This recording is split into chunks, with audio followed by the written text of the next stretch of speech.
Tudo bem, pessoal? Aqui quem fala com vocês é o Guilherme Carvalhal e no vídeo de hoje nós vamos falar de economia, mais especificamente sobre uma relação entre sistemas legais com a noção de desenvolvimento e de subdesenvolvimento.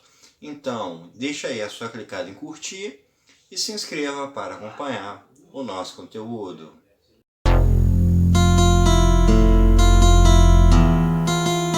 No vídeo de hoje a gente vai falar sobre uma noção, uma ideia que é bem recente e bem corriqueira atualmente nos estudos de economia, que são as análises das instituições como um fator no desenvolvimento econômico.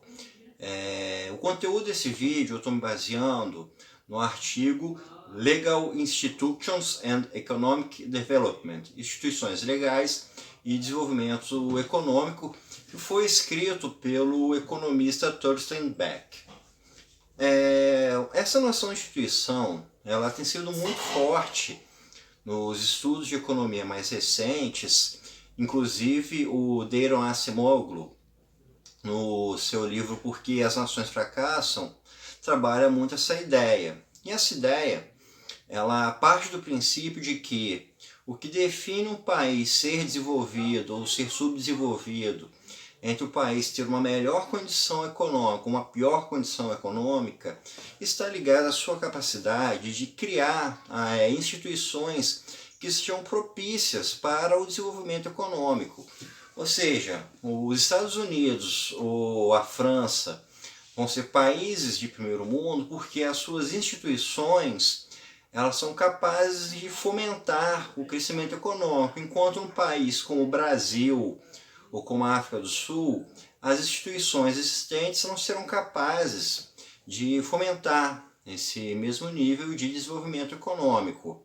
E o que são essas instituições? Essas instituições são todo um sistema legal, um sistema jurídico, um sistema burocrático, que vão permitir que dentro de um modelo capitalista, ou seja, um modelo de investimentos privados, de criação de empresas e de empresas que vão gerar empregos, que esse sistema possa se desenvolver, que ele possa render lucros para acionistas e que ele possa fazer a economia girar. Ou seja, então a gente pode pensar no quanto um país cobra de imposto, no quanto um país coloca regras para a criação de empresa, o quanto se cria burocracias para a geração de empresas, ou seja, uma série de instituições que existem dentro do país. O Thorsten Beck, ele lança uma pergunta, um questionamento, que tem muito a ver com essa noção de desenvolvimento e subdesenvolvimento. Nós vivemos numa era globalizada, a gente tem mercados de capitais, a gente tem capitais que com a internet podem ir e vir pelo mundo inteiro, e as condições de produção, de ganho, são muito parecidas nos tempos atuais. Por exemplo, uma fábrica de sapato pode ser instalada ou no Brasil, ou nos Estados Unidos, ou em qualquer outro lugar. E ele coloca o porquê de a maioria desses capitais irem justamente para os países de primeiro mundo e não para os países subdesenvolvidos, ou seja, o que leva esse processo a acontecer. E ele coloca, então, que o principal motivo para isso é que os países de primeiro mundo têm instituições que permitem que o capital flua melhor e dê melhores retornos do que os países subdesenvolvidos, ou seja, um investidor teria muito mais interesse em colocar o seu capital nos Estados Unidos ou na França do que no Brasil ou na África do Sul, porque o retorno lá é mais garantido. E isso acontece por causa das instituições. O Thorsten Beck, ele levanta várias teses que procuram justificar isso, e eu vou falar especificamente de uma que ele citou, que são dois tipos de sistemas legais que existem no mundo contemporâneo, que são bem estudados pela área de direito, que são a lei comum e a lei civil, que também são são mais referidas pelos termos em inglês, common law e civil law. A lei civil, ela nasceu no Império Romano e ela é notoriamente o sistema legal que prevalece na Europa continental. A lei civil, ela tem como base a existência de um corpo de lei que é criado numa democracia, é criado pelo parlamento, numa ditadura vai ser criado pelo ditador, numa monarquia absoluta vai ser criado pelo monarca, ou seja, você tem um sistema de leis que é criado e esse sistema de leis ele vai definir tudo aquilo que pode, o que não pode, certo e errado, tudo aquilo que é da competência da justiça. Já a lei comum, ela é característica da Inglaterra. A lei comum, ela tem por base que ela nasceu de uma forma mais descentralizada de se criar um sistema judiciário. Na lei comum, o juiz de uma vila, de uma pequena cidade, ele tomava suas decisões de acordo com a cultura existente naquele local. Se numa cidadezinha, numa vila, ocorre um assalto, e na cultura desse local o assalto é punido com 5 chibatadas, esse juiz, então, quando tivesse um assalto, iria definir que a punição para aquele assalto seria 5 chibatadas. Já na lei civil, se alguém assaltasse, o juiz iria consultar um código penal, uma série de leis, e ia ver qual era a punição que é cabível para aquele caso. Ou seja, a lei comum ela vai se basear muito no chamado direito consuetudinário. Ele vai se pegar da cultura local, do hábito local, dos valores locais que são estabelecidos, e ele vai tirar as definições de direito justamente desses hábitos locais. Esses sistemas jurídicos, eles se espalharam ao redor do mundo pela influência dos países europeus e pelo processo de colonização. Então, países que foram colonizados por França, por Espanha, Holanda e Portugal, acabaram se tornando herdeiros da lei civil, que era o modelo que prevalecia nos países do continente. E os países colonizados pela Inglaterra acabaram recebendo o modelo da lei comum. E o Thorsten Beck, ele nos apresenta como isso vai ter influência na forma como essas instituições vão funcionar com relação à economia. Ele aponta estudos que alguns autores fizeram sobre como funciona o sistema jurídico em países sob a lei civil e em países que funcionam sob a lei comum.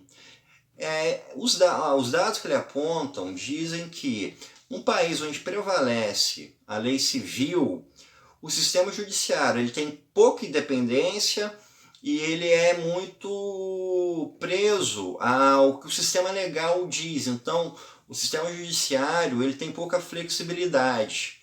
Já num país onde prevalece a lei comum, acontece o contrário. O sistema judiciário ele tende a ser mais independente e ele acaba tendo também uma flexibilidade maior.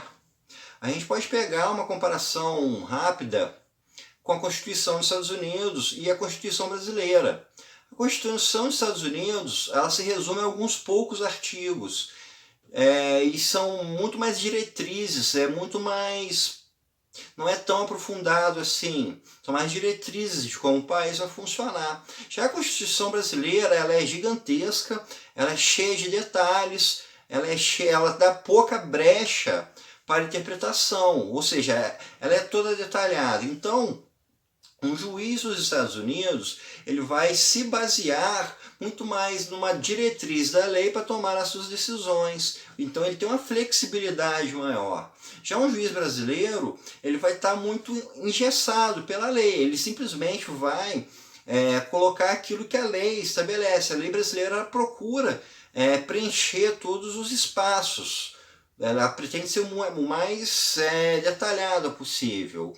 E isso tem um reflexo na formação dessas instituições que vão fazer o capitalismo funcionar.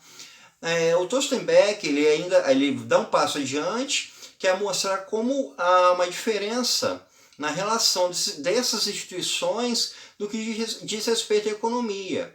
Nos países sob a lei comum, a burocracia em torno da economia, em torno da formação de uma empresa, em torno de uma formação de mercado de capitais, ela é muito mais flexível. Se um empresário ele toma uma determinada atitude que exige formação de um contrato, vai prevalecer os termos que estão escritos naquele contrato. Então ele tem uma flexibilidade forte, por exemplo, na hora dele fazer um determinado acordo com outro empresário. Vamos supor, um empresário assina um acordo com outro empresário de que cada um vai investir 1 milhão para uma empresa. Se está escrito no contrato, é isso que vai prevalecer. Já quando a gente pega um país sobre a lei civil, o sistema legal ele é tão abrangente que ele vai determinar como essa prática vai ser realizada. Ou seja, os empresários, os investidores, para tomarem essa decisão, eles precisam estar dentro daquilo que alguma regra vai estar definindo. Ou seja, o modelo é muito mais burocratizado. Um outro ponto é com relação à garantia de propriedade. Nos países onde a lei civil, a lei comum prevalece, a preservação da propriedade é algo que tem muita força. Já no caso dos países onde prevalece a lei civil, isso já não acontece tanto, já não é tão rígida essa proteção. Um ponto bastante singular também que ele coloca é com relação à legislação trabalhista. Nos países onde prevalece a lei comum, a legislação trabalhista é praticamente nula.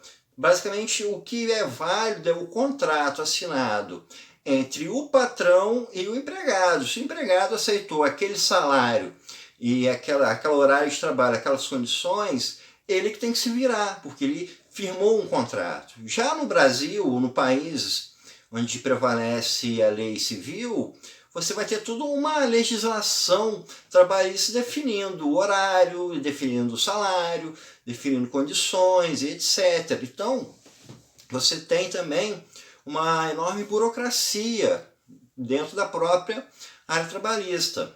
Com tudo isso, o Tostenbeck, então, ele conclui uma hipótese de que nos países onde prevalece a lei comum, acaba havendo uma flexibilidade, uma maleabilidade, uma falta de burocracia que torna as decisões dos investidores, dos empreendedores, dos agentes dentro do sistema capitalista muito mais capazes de dar algum retorno, muito mais fáceis, muito menos complexas. Enquanto nos países em que prevalece a lei civil, ocorre o oposto. As instituições elas seriam muito mais engessadas, isso tornaria muito mais complexo o investimento, a construção de uma fábrica ou qualquer tipo de investimento que venha a ser realizado. Isso então teria um reflexo na realidade. Os países sob a lei civil, sob a lei comum, teriam muito mais capacidade para se desenvolver economicamente do que aqueles países onde prevalece a lei civil. Então, pessoal, isso é tudo por hoje. Espero que vocês tenham gostado e até o nosso próximo encontro.